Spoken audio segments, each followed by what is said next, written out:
one.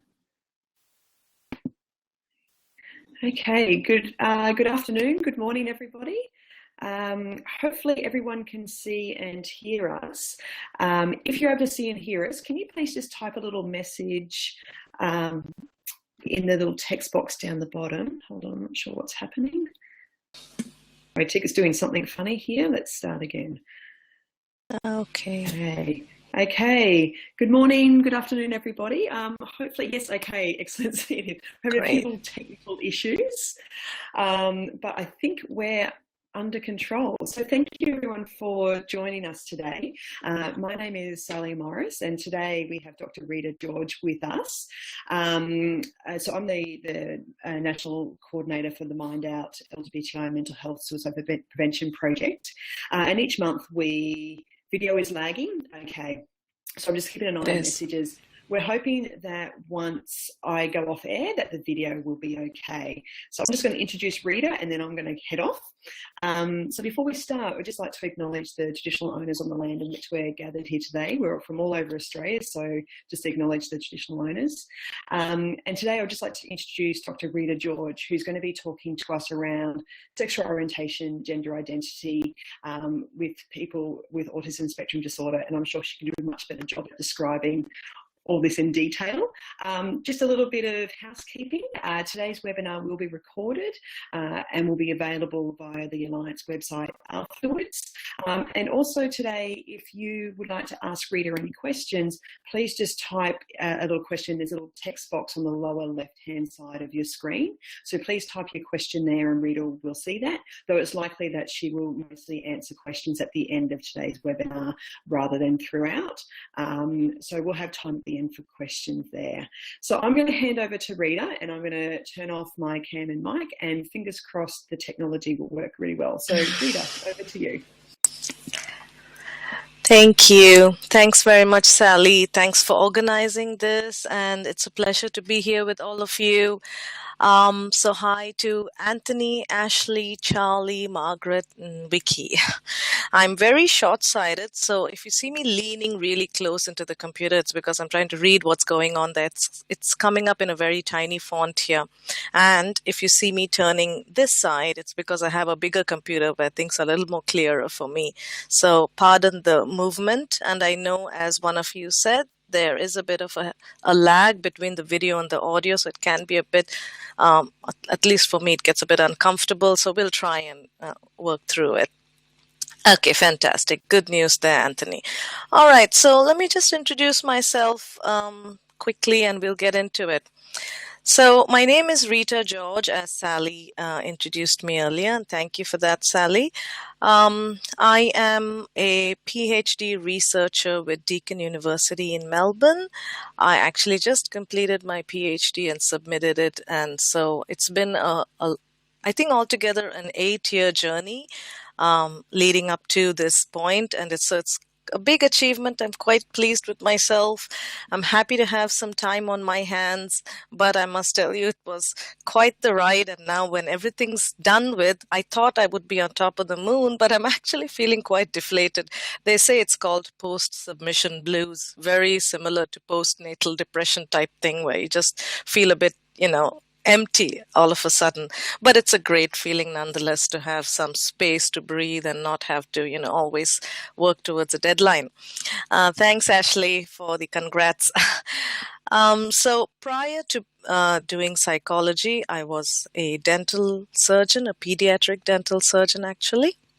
I worked overseas in Dubai for 22 years, and I worked with special needs children in Dubai. I then moved to Australia and switched careers. So I have a little joke, and people who know me are a bit tired of hearing this, but I like the joke, so I keep repeating it. I say I've gone from dental to mental, dentistry to psychology type of thing. So it's been a big switch, but I'm happy with what I've done because I've always had a passion for psychology. So finally, in my mid-40s, I get to do what I really want to do. So with that intro, I think we'll get into it. So my topic is sexual orientation and gender identity in high-functioning individuals with autism spectrum disorder. This is my PhD thesis, and what I'm going to share with you today are the findings from the 4 studies. I've ran 4 studies, and we'll be touching on mental health. Sally told me that this webinar is primarily looking at mental health. That was one aspect of my study, but there were different aspects, and I hope some of this is helpful to you in your clinical practice. I'm not sure what your backgrounds are, if you're health professionals or people interested in autism, or an autism advocate yourself. Whatever the case be, I hope you find it useful. So let's get into it. We've had some issues with audio and video, and hopefully things go well. If not, we'll just try and push through. All right, so let's talk about sex. Every time I talk about sex or sexuality, the room sits up a little more, and it's something that grabs our attention. Sexuality is something that we can agree is something that drives our personality. It's an inherent part of who we are. The way we think, our innermost private thoughts, the way we interact with people around us, our social life, our friends. For many people, it decides the way they dress themselves, the careers they choose, the people they hang out with, the hobbies they choose. Sexuality is such a big part of us. And very close to that is our gender identity, which in so many ways ties up. However, sexuality is a topic that hasn't received much research attention amongst people with autism. And understandably so, because a lot of research is going into trying to understand where autism starts, how to diagnose at an early stage, what interventions are best for younger people, because the earlier you get into it and intervene, the more you can support and help the person through their life. But sexuality, of course, is something that gets forgotten, because whilst you're busy with raising the child and helping them cope with school and everyday life, sexuality sometimes is on the back burner. And as you know, it sometimes comes with a bit of taboo. But these young children grow up to be adults, and some of the support systems that they had as children stop, and then they have to deal with adult life and things like relationships and gender and sexuality, and that's where things get a bit tricky and difficult sometimes. So my research was looking into this aspect of autism. Now, what studies were out there? When I started my PhD, I started to look at what sort of research is there that talks about sexuality in autism, or more specifically, sexual orientation. And by that we mean how someone is sexually attracted or aroused to persons of the same sex, the opposite sex, both sexes, or no sex. Now, I found just about 16 studies that looked at sexual orientation and autism. And most of these studies weren't purely dealing with samples related to autism. So the participants were not just people with autism, but we had individuals with Down syndrome, other intellectual difficulties, learning disabilities. So pooling all of that together and trying to draw concrete, confident conclusions specifically to autism was a little difficult with those studies. So there was a need for a study that looked very specifically at autism and sexuality. So there was a gap in the literature there. And that's when a PhD sort of gets, the wind beneath your wings. You're like, yes, this is something that I could possibly look into. And gender identity was another thing that was really a lot of anecdotal impressions, clinical talk about people who come to the clinic looking for support, people with autism, and they seem to have gender identity issues as well. This was coming up very often. So these were 2 areas that I looked into. Now, before I get into it, you might wonder why autism.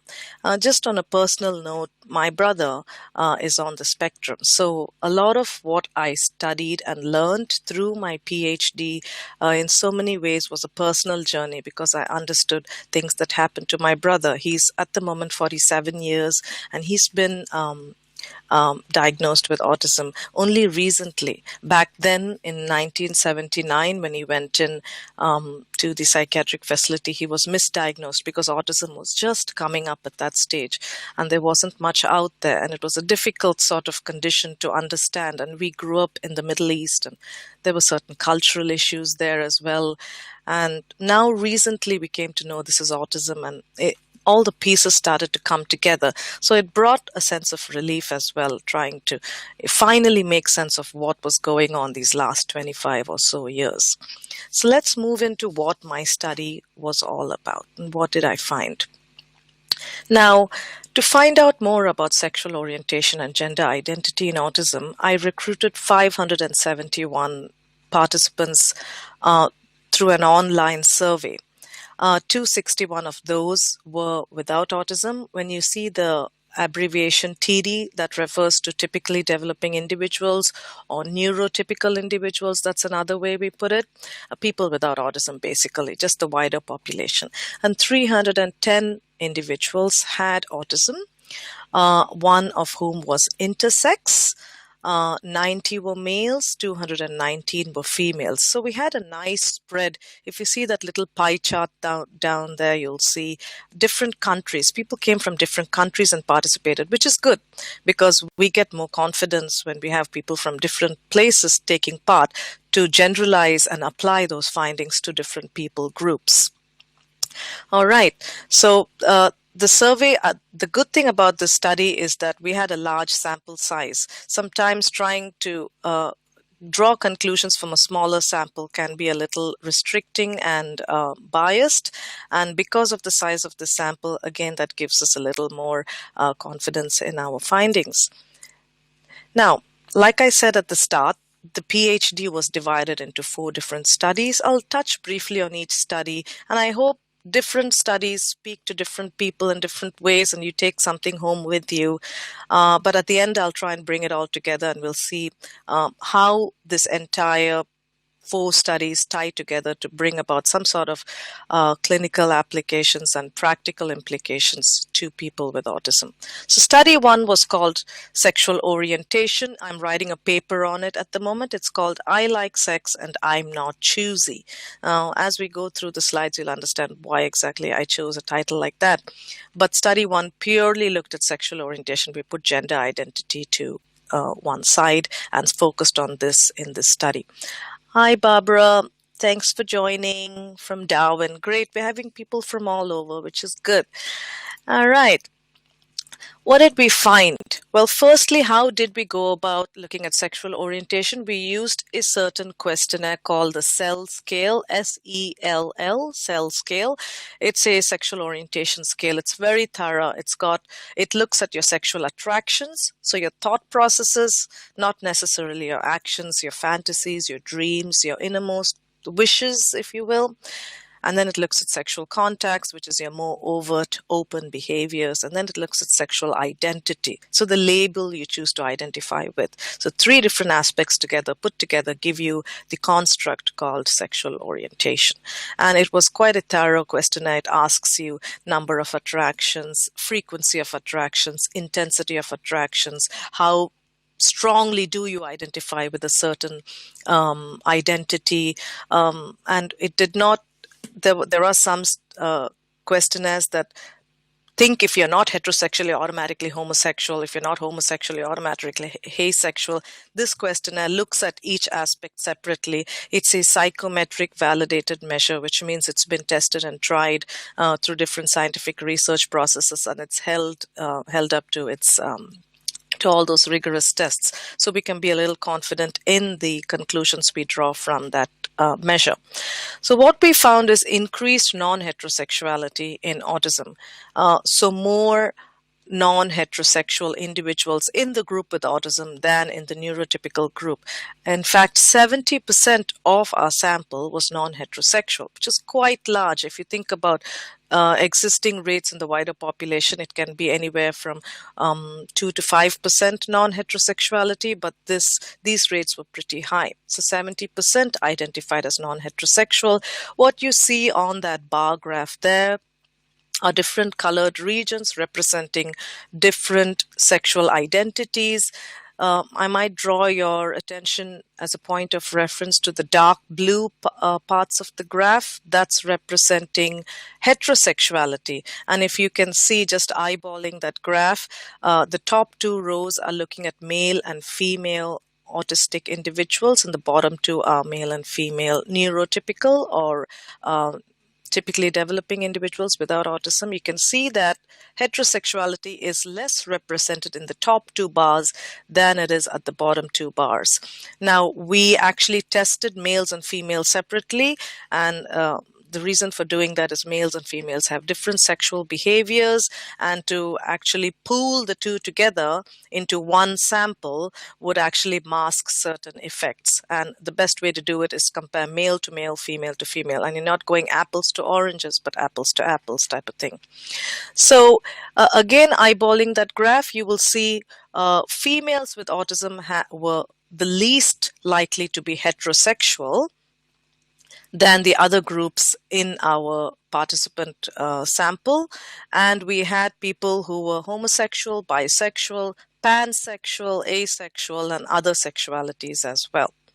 Okay, and also another interesting thing is females, whether you have autism or not, are more likely to be diverse in their sexuality. So you see a lot of fluidity, more plasticity amongst females than you do among males, and that might be a cultural factor. You know how society is sometimes a little more accepting of female non-heterosexuality than they are of male non-heterosexuality, and sometimes males may not be inclined to report as openly and honestly as a female would. So sometimes there may be some bias in reporting, but overall what we saw in the study was females were likely to be more sexually and gender-wise quite fluid and diverse than our males were, irrespective of whether you had autism or not. Okay. What next? These slides over here are just letting you know that when someone said they were heterosexual, how closely did your identity match up with your sexual attraction and your sexual contact? So I might say I'm heterosexual, but are my sexual interests matching up to my identity? And what we found was that people with autism had lesser congruence or lesser matching between their identity label and their attractions and contacts. And we weren't too surprised by that, and that later on as we go down the slides, you will see I present some reasons for why there may be a mismatch. But for now, let it be said that there was a greater mismatch amongst people with autism with regards to those three domains I mentioned earlier: your identity, your attraction, and your contact. Whereas people without autism were more likely, if they said they were homosexual, then they were same-sex attracted. Or if they said they were heterosexual, then they were opposite-sex attracted. And that sort of matched up much better. And this slide here tells you about heterosexuality. Just as a point of reference, maybe we'll go to the second bar where it says heterosexual autism males. You can see the blue sections refer to opposite sex attraction, so that was fair enough. But there was also some same-sex attraction, which is actually quite common, nothing strange about that. But people with autism are more likely to actually report the truth than people without autism. And that's just a fact about autism. They are less given to something called counterfactual reasoning. That is a big fancy word for they just don't lie as well as neurotypical people would. So they would admit to any sort of attraction, whether it be same or opposite sex, whereas a neurotypical person might be inclined to suppress those sort of responses and give you what's known as response bias. They tell you what they think you want to hear sometimes. So anyway, the take-home message from this slide is that there was a bigger mismatch between identity labels and attraction and contact behaviors and attitudes.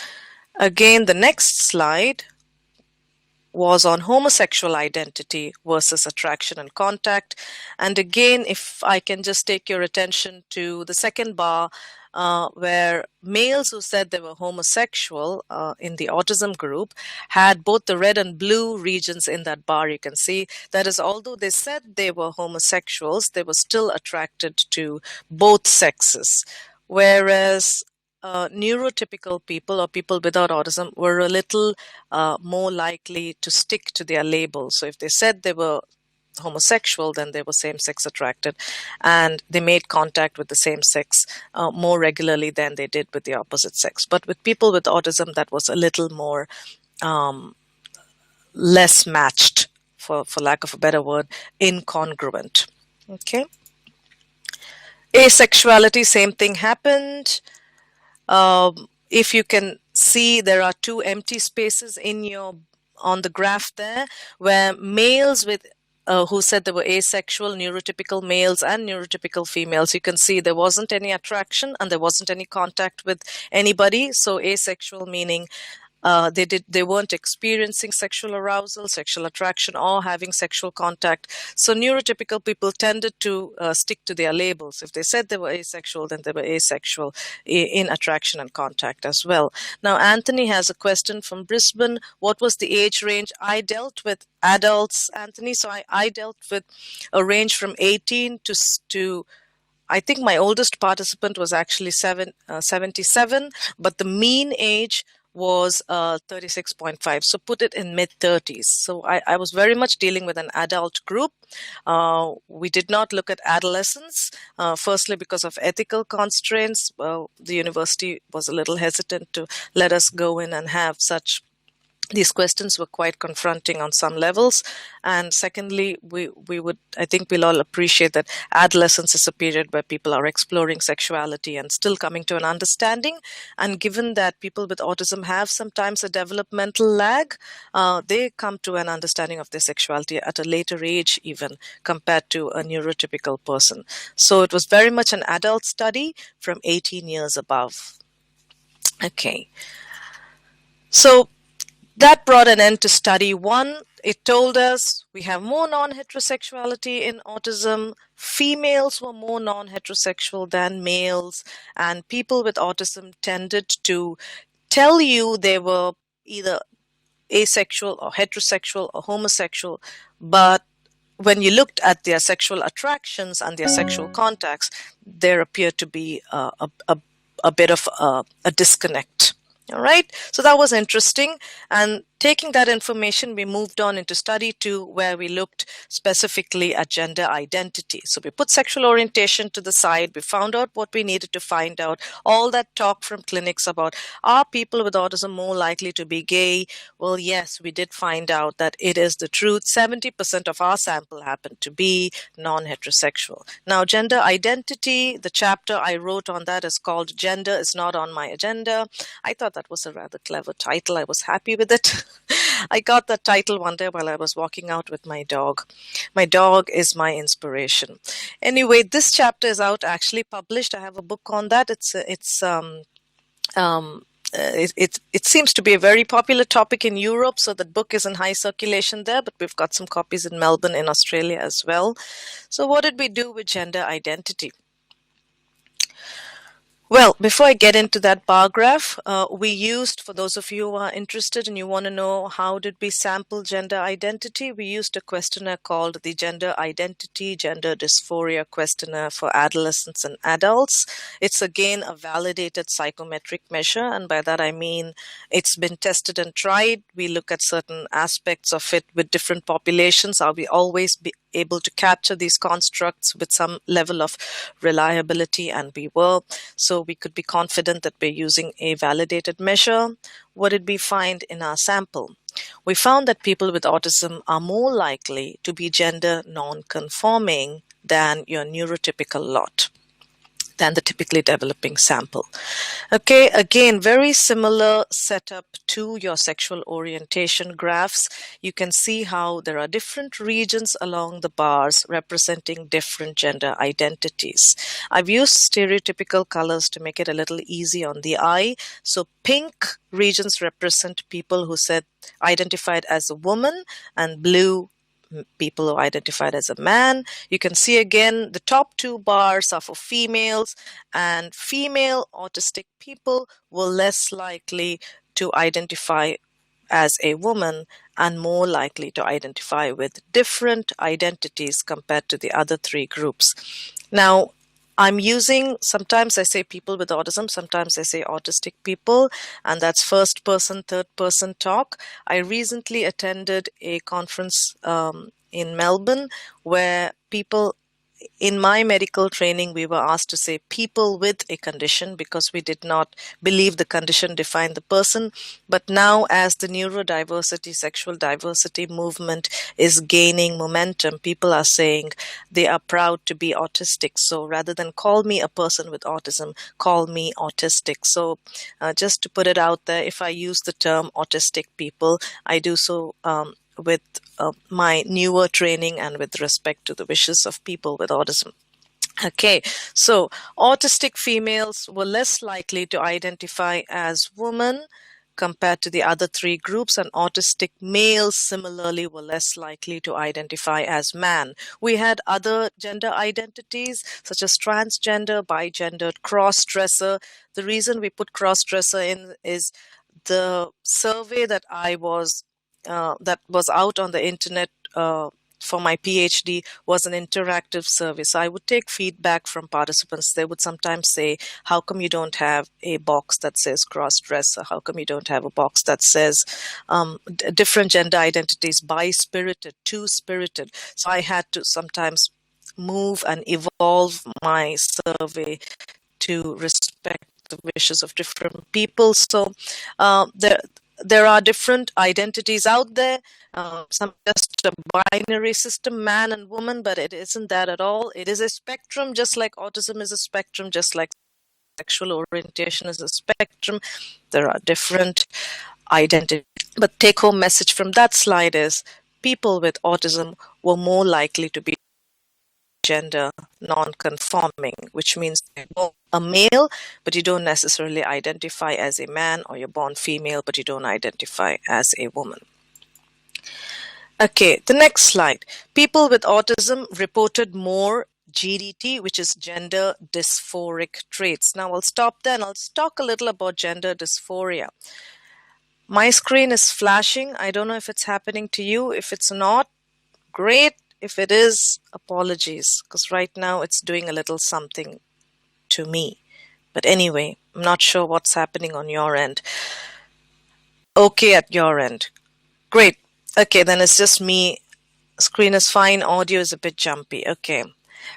Just for the record, I'm in Southeast Melbourne. We had a whole bunch of storms last 2 or 3 days, and lots of trees fallen all over the place, and power cuts, power outages, and our area was also one of those. So we had Telstra and SES folks all over the last 2 days trying to restore some amount of normalcy. So yeah, it just maybe it's just a speed thing. I have no idea, but anyway, we'll try and push through. So Anthony says he's been able to hear me okay, but just a little funny at times. Yeah. Sometimes people have told me when I teach at Deakin that I end up sounding like a chipmunk at times, and that may be because the speed is changing. And I'm an Indian, and that makes matters even more crazier, with the crazy accent and everything. Oh, yeah. So, yeah, bring on the happy times. Okay, so this, as I was saying, the questionnaire we used was sampling something called gender dysphoria, not just gender nonconformity. So I'll just touch on gender dysphoria. It's a clinical condition where a person is dissatisfied persistently with their gender identity. It's not just a momentary day in, day out thing, but it is a pervasive thing that colors every aspect of their lives. So somebody who's born a man, for example, may be very unhappy living as a man, born a male, living as a man.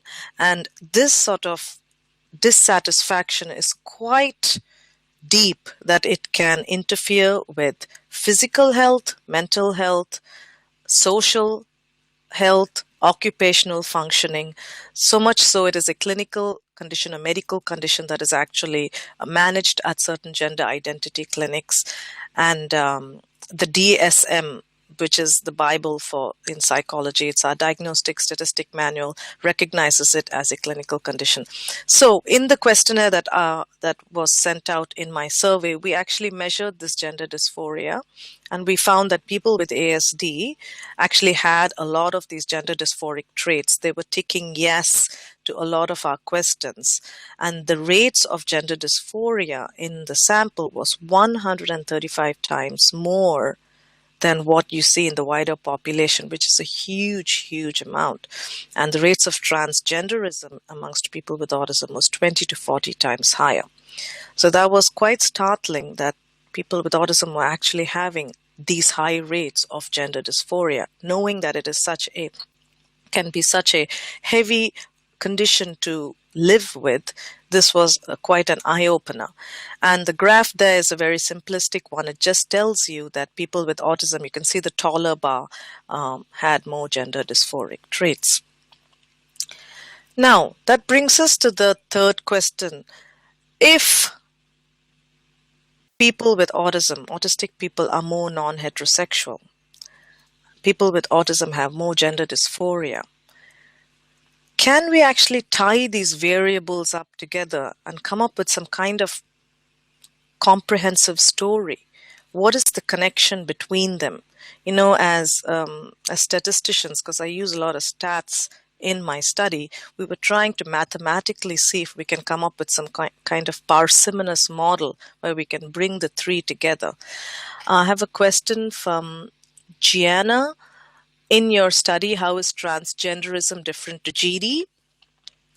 Transgenderism was an identity label, so people who actually identified I am a transgender, they call themselves MTF or FTM, male to female, female to male. They were either undergoing sexual reassignment, either through surgical procedures or through hormonal intervention.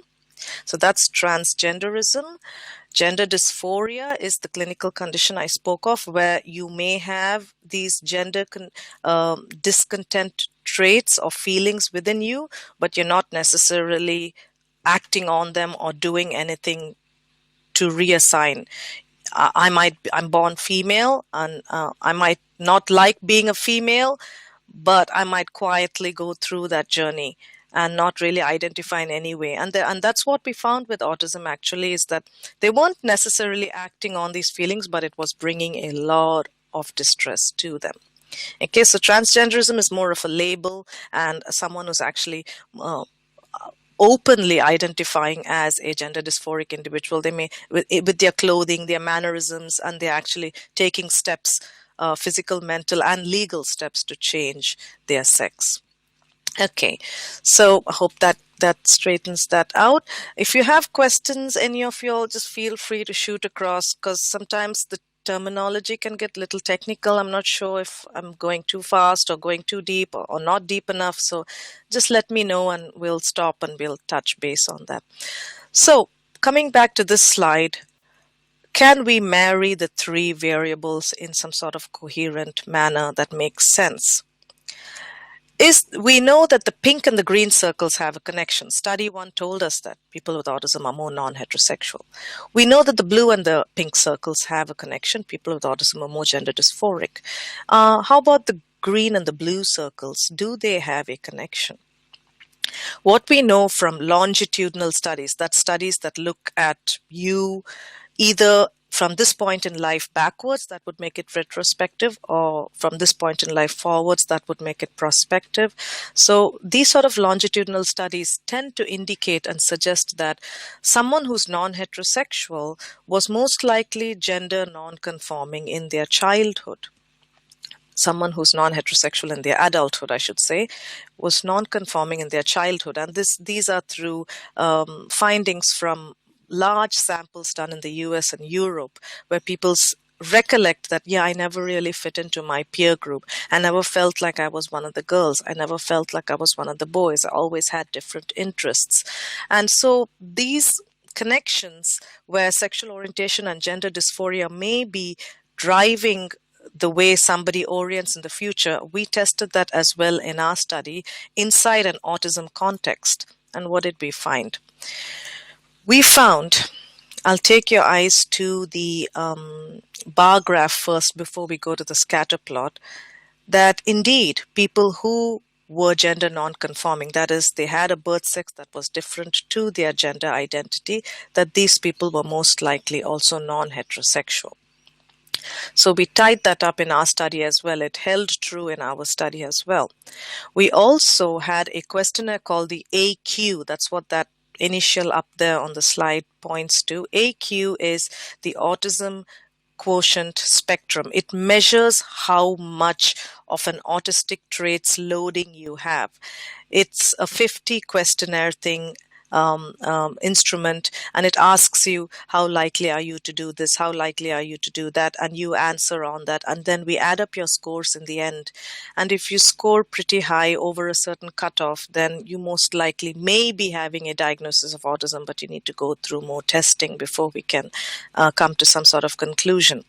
But what we found is that as your autistic traits went up, and you can see the graph rising, there's a trend there, so did your gender dysphoric traits. So it looked like the two were making some sort of parallel journey upwards. When you go up in the one variable, you go up in the other variable, what we call a positive correlation. So that was a very interesting connection between these three variables. And this might be a little boring to those who can't stand stats, but I just put it in there for someone who's interested. The way we tied in the three variables is, it's called a mediation model. A mediation is where you have a middleman. And in this mediation, the middleman was gender dysphoria. So what we found is that for some people with autism, their sexual orientation, the way they sexually identify, develops as a consequence of that gender dysphoric feeling, that confusion. And that gender dysphoric feeling in turn seems to be drawing on the strength of their autism. So that was an interesting model. It's called a mediation model. It was a significant model, which means it stood up to some of those statistical tests we put it through, and all those big ugly numbers there. All you have to know from that is that that last sentence is what makes sense. People with autism tend to be developing their sexual orientation as a result of this gender dysphoric feeling. And these feelings, again, the strength of these feelings is dependent on the strength of the autistic symptoms. Okay, so study 1 told us about non-heterosexuality and autism. Study 2 told us about gender identity and autism, as well as the connection between those three variables. Now, what do we do with all that information? We need to be able to practically apply what we're finding out, or else it's just another brick in the wall. So that's what study 3 did. We looked at mental health in what we call minority groups, because autism is a bit of a minority inside the wider population. Non-heterosexuality is again a minority inside your bigger, wider heterosexual group. And gender dysphoria or transgenderism is another minority inside your wider population. So what is mental health like inside these minority groups? And the chapter I'm writing on that is called Stealth Mental Health, which means sometimes individuals inside these minority groups are hiding the struggles they have. And the reason they do that is because of the stigma and the discrimination they may face. So, what did we find? We first looked at whether people with autism are more likely to have poorer mental health than people without autism. So what we call psychiatric comorbidity. Do you have more psychiatric conditions? Anxiety, generalized anxiety, obsessive compulsive disorder, eating disorders in females a lot of the times, major depression other times, PTSD, post-traumatic stress disorder. Is there a heavier load of mental health conditions amongst people with autism than people without? We found that to be the case. We used something called the DASS, D-A-S-S, D, depression, A, anxiety, S, stress, and the last S, scale. So depression, anxiety, stress scale. We used that to sample how much of a mental health burden this group was facing. And we also use something called the PWI, which is the second indicator on that graph there. And that tells you personal well-being index. How much do you feel well within yourself? And we found that people with autism were rating higher on poorer mental health than people without. We also then looked at another minority group, sexual orientation. And again, people who were non-heterosexual were having higher psychiatric comorbidity or more mental health conditions than people who were heterosexual. And when you see the lines running parallel, that means there's no interaction. It didn't make a difference across depression or anxiety or stress or personal well-being, or whether you had maybe a person with autism is high on depression but low on anxiety. We didn't have that crisscrossing. Things were very parallel and clean, which meant on all indicators of mental health, people with autism were struggling more and people who were non-heterosexual were struggling more. Last group, gender dysphoria. The group that was unhappy with their gender, the gender non-conforming group. Again, similarly, higher rates of depression, anxiety, stress, and lower levels of personal well-being. Again, parallelism across the two groups, parallel lines. What did we conclude? If you think about people with autism as one minority, and then people with non-heterosexuality as another minority, and gender dysphoria as another minority. Now, if you bring all three minority groups together in the one little minority group, what you're looking at is a minority within a minority within a minority. Can you imagine all the stresses of each minority group piled and layered over each other?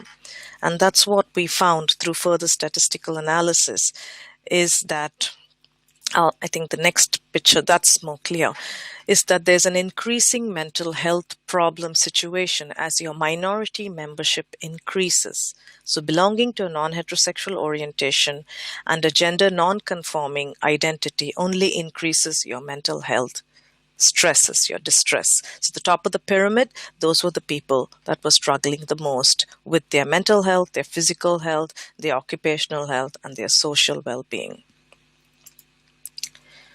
Last study, the qualitative study. What does that mean? Quantitative is numbers. We looked at numbers, surveys, questionnaires, yeses, nos, on a scale of 1 to 10. What are you? Where do you stand? We crunched the numbers. We got the graphs. We got the statistical equations. We got the mediation models. But all that told us is just the bare bones, that we knew the things that I just shared with you. Yes, you're more non-heterosexual. Yes, you seem to have more mental issues. Yes, you seem to have more gender dysphoria. But we didn't really understand the story behind those numbers. Why? What does it feel like? What's your life really like? And that's where a qualitative study comes in, adds that texture and depth to the findings. So with the qualitative study, I recruited a new group, a fresh wave of participants that were different from the other group. And the good thing about that is you can actually compare across the two groups and see if the findings you found inside each group are gelling together. And they did. And that just gives you that extra level of confidence in your findings. If you're finding it twice, then you're that much more assured that what you're seeing might be a real thing. So among 109 people with autism and 70 without autism, we had qualitative questions sent out. So we asked things like, is your gender important to you in your personal identity? Does it play a role in how you look at yourself? Yes, no, then tell us why. Are you in some sort of intimate relationship with someone? Let it be a sexual relationship or just romantic, just attractions, or any other kind of live-in relationship. What is the gender of your partner? And is the gender of your partner important when you're entering into a relationship? Or do you look at other things such as the personality of the person, their character? Does that take precedence and prioritize more than the gender of your partner? Are you happy with your gender identity? Questions like that. There were 29 questions that were at some point or the other, they were a little more confrontational, which is why we were very ethics was very tightly watching the study and not wanting us to stray into younger age groups. What did we find? Overall, we found 4 large overarching themes. The first theme was people with autism tended to believe they were more androgynous. That is, they're not excessively female or excessively male, but they sit somewhere in the middle. But they all agreed that they knew what their biological gender is. Like, I know I'm a woman, but I just don't feel like a woman. They were dissatisfied with their gender roles. A lot of them said, I just don't like being who I am.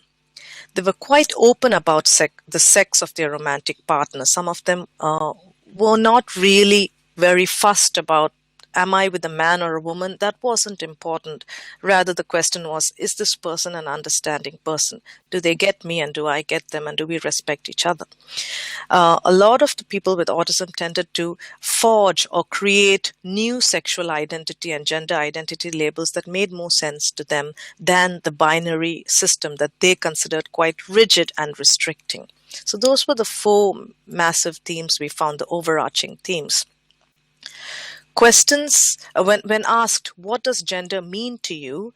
Mostly what we got is gender is meaningless, it's confusing, it's a nuisance, it's non-binary, and it is very limiting. I'm sorry that the word looks like it's been cut there.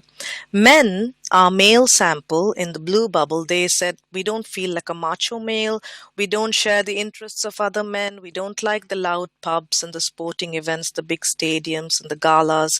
We are more shy and sensitive. Sometimes they said they liked women's clothing, but the reason they chose women's clothing is not for the style statement, but rather because it felt good against their skin. So that's called a sensory desire.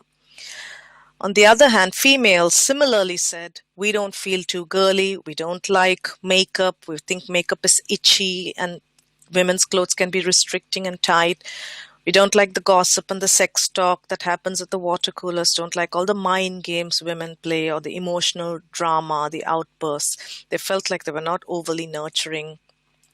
They felt more like men did, straightforward, logical, and devoid of drama, quite blunt and to the point. And that is something very specific to autism, is people with autism are more logical minded than they are empathetic and into drama and theater. So very sort of to the point and blunt. And so you can understand why gender and sexuality can be a little confusing, because these are areas that are very subtle innuendo and the cues that come in to you from the day you're born regarding your sex and your gender are not explicit, concrete, black and white rules, but things that are just slipped in very quietly through your parents, media, movies, society. And so people with autism would understandably have some difficulty in that area. I just brought up one quote here just so you can get a feel for the heartbeat of the study, where somebody said, I wish gender didn't exist. I just want to be a person. I guess other people don't have a problem with gender like I do, so it's a useful concept for them. But it just doesn't make sense to me that we have these defined roles that people are supposed to fit into just because of the biological parts they were born with. So there you can see that disconnection between the way my mind is thinking and the way my body looks. Another thing that came up quite often is hiding themselves. When I say hide the ASPE refers to Asperger's syndrome, and in short, they call themselves ASPEs. So females decided they would hide the ASPE by engaging strategies. So they'd try and camouflage themselves, put on this mask every day, look at the most popular role model, copy that girl, act like that girl, dress like her, change their voices, maintain all their superficial behaviors, laugh on cue when they had to, apologize, be submissive. And they found all of this very exhausting and draining. Men, on the other hand, said they would use avoidance strategies. strategies. So rather than go out there and say the wrong thing and be confronted and be bullied for it, they would avoid conversation. And that way you will avoid conflict. So you can see both the sexes were using different strategies, but at the end of the day, they were just trying to hide themselves from any kind of stigma and bullying. They also said they felt like aliens in a strange world, where in school, girls said they made friends with other tomboys and mother hens, people who would look after them.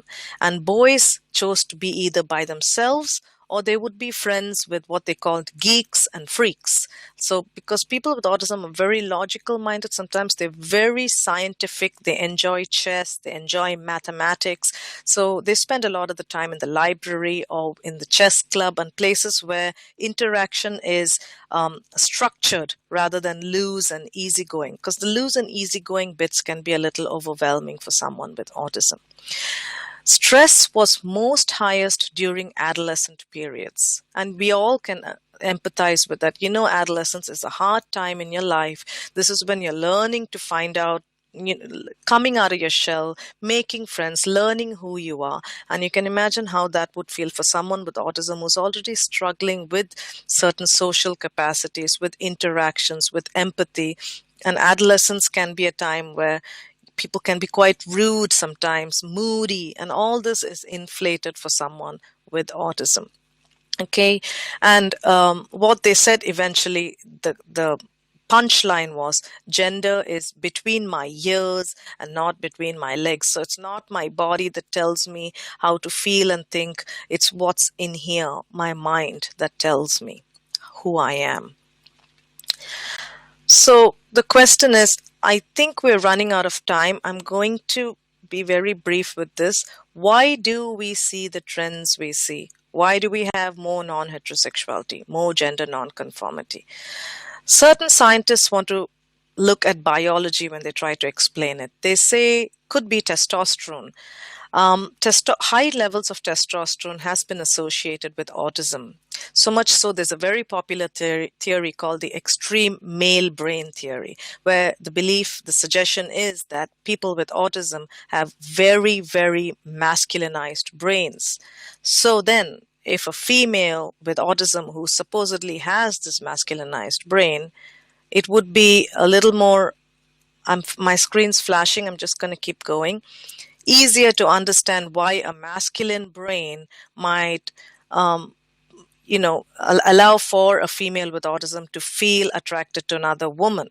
So that might explain some homosexuality or bisexuality amongst females with autism, but it's counterintuitive when you talk about males. If you're having there's so much testosterone and masculinity, as they say, in your brain, then males with autism should be hyper heterosexual, but instead we saw more homosexuality, more attraction to other men rather than women.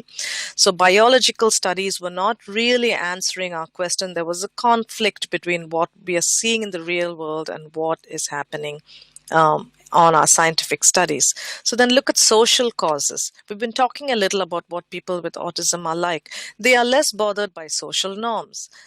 The social world can be a scary place for the person with autism, and they struggle with social interaction.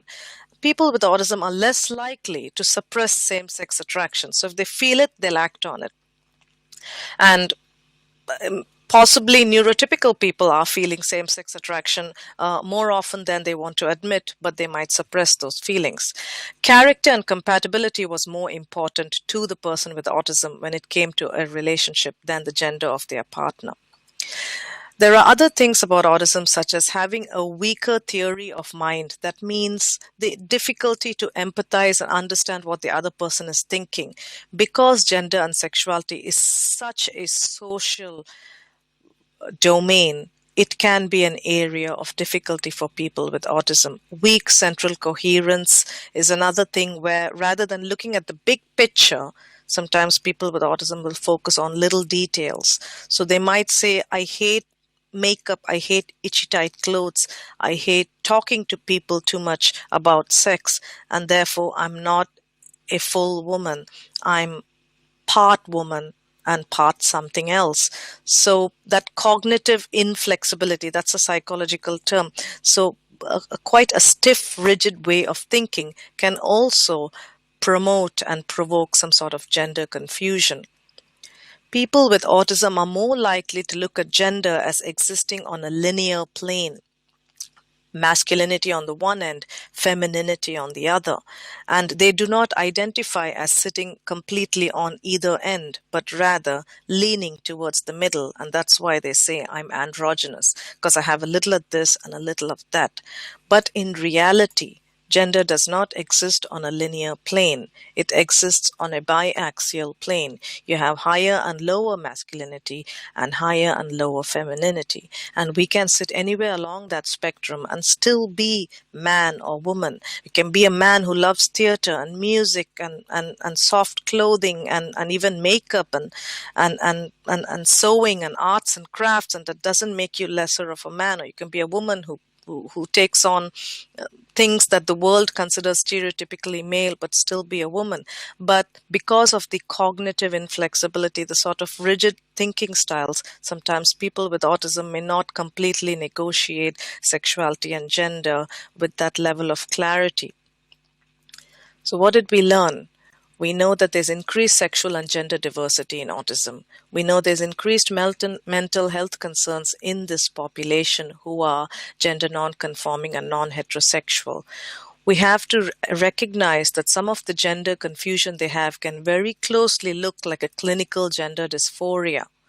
But it might just be an autistic personality at odds with a neurotypical personality. So we have to be careful to discern between the two. Are we looking at a clinical condition here, or are we looking at just the autism that seems to be at odds with the neurotypical world?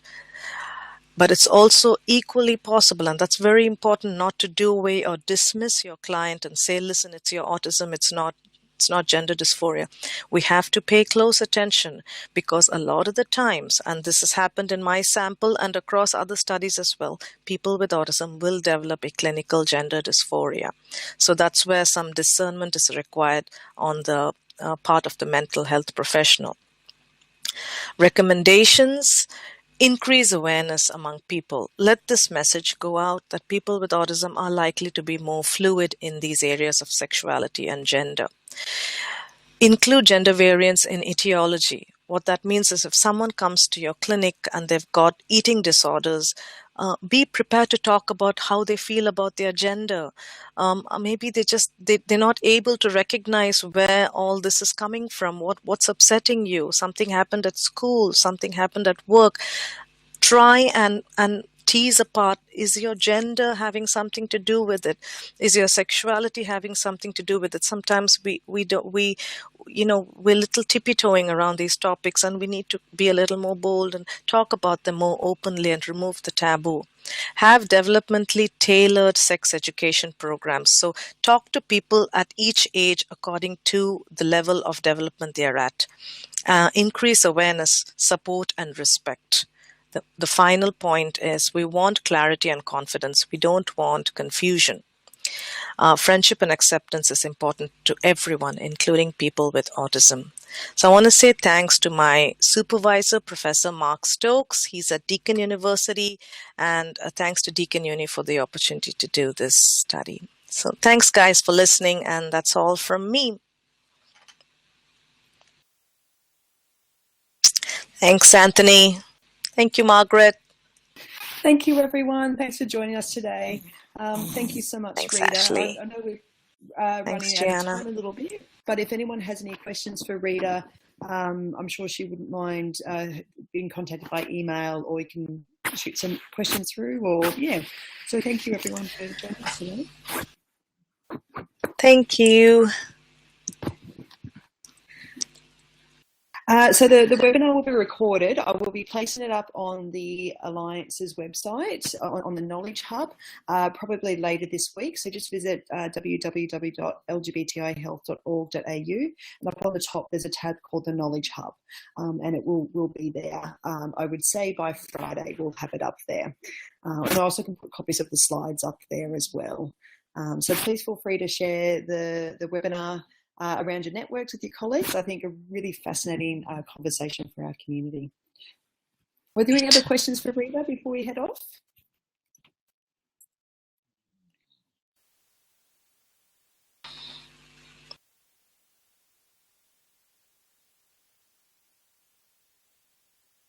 Cool. I think we're looking good. Lovely. Thank you very much, Rita, for joining us here today. Sally. Appreciate your presentation. Thank you very much, Sally. Thanks for the opportunity. Lovely. Awesome. Okay, thank you very much. We'll sign off now, and I'll chat to you later, Rita. Bye-bye. Thanks, Sally. See you guys. Thanks for logging in. Bye. Bye. Have a good day.